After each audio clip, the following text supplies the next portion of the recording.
In this simple video tutorial, I'm going to share with you how you can disable notifications when your iPhone is locked.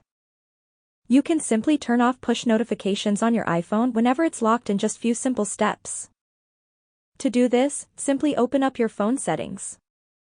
On this page, scroll down onto the option of Face ID and passcode.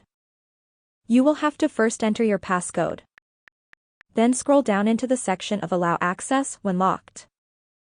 On Notifications Center, disable this option off. Notifications won't pop up on your screen whenever your iPhone is locked.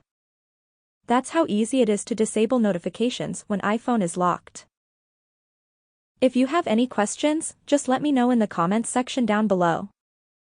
Please don't forget to leave a like, share and subscribe for more video tutorials like this one.